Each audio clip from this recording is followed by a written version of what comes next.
సమాజం మారితే స్వచ్ఛంద్ర సాకారం అవుతుందని చెప్పారు.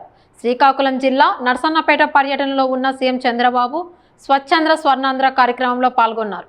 ఈ సందర్భంగా ఆయన మాట్లాడుతూ తలసరి ఆదాయం పెంచాలనేదే తన ప్రధాన లక్ష్యమన్నారు. గౌరవనీయులు స్థానిక శాసనసభ్యులు మైక్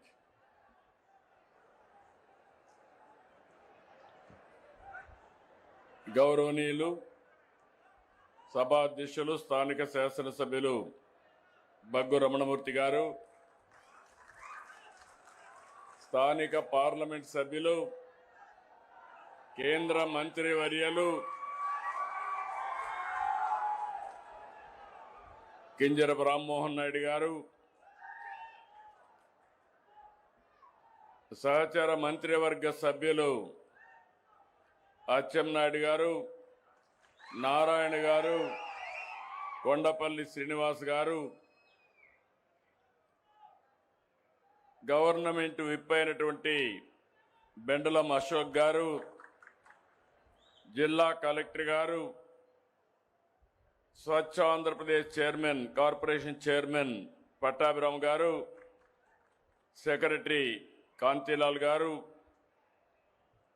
అదే మరి ఇద్దరిని మీరు చూశారు.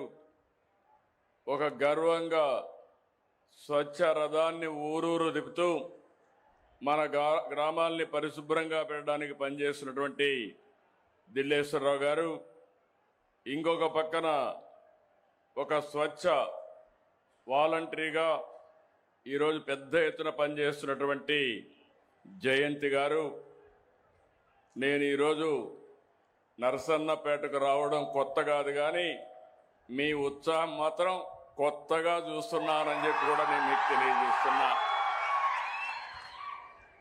మీ అభిమానం, మీ ఉత్సాహం చూస్తూ ఉంటే నేను రాత్రింబగళ్ళు పనిచేసినా, ఎంత కష్టపడి పనిచేసినా మీ ఆనందం చూసిన తర్వాత, మీ అభిమానం చూసిన తర్వాత ఇంకా ఎక్కువ కష్టపడాలని నిర్ణయానికి రోజు రోజు నేను పెంచుకుంటూ ముందుకు పోతున్నాను.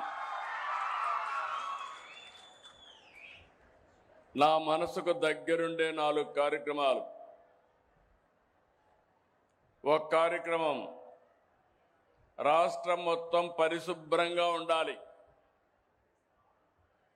దానికోసం స్వచ్ఛాంధ్ర స్వర్ణాంధ్ర.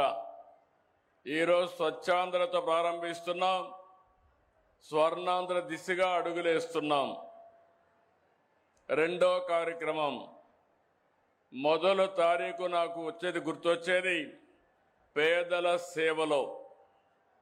నేను ఎక్కడున్నా ఆ రోజు మాత్రం మీ దగ్గరికి నేరుగా వచ్చి మీ బాగోగులు తెలుసుకుంటూ, ఈ కార్యక్రమంలో పింఛన్లు నేరుగా నేను ఇచ్చినప్పుడు నాకుండే ఆనందం నా జీవితంలో ఎప్పుడూ ఉండదు.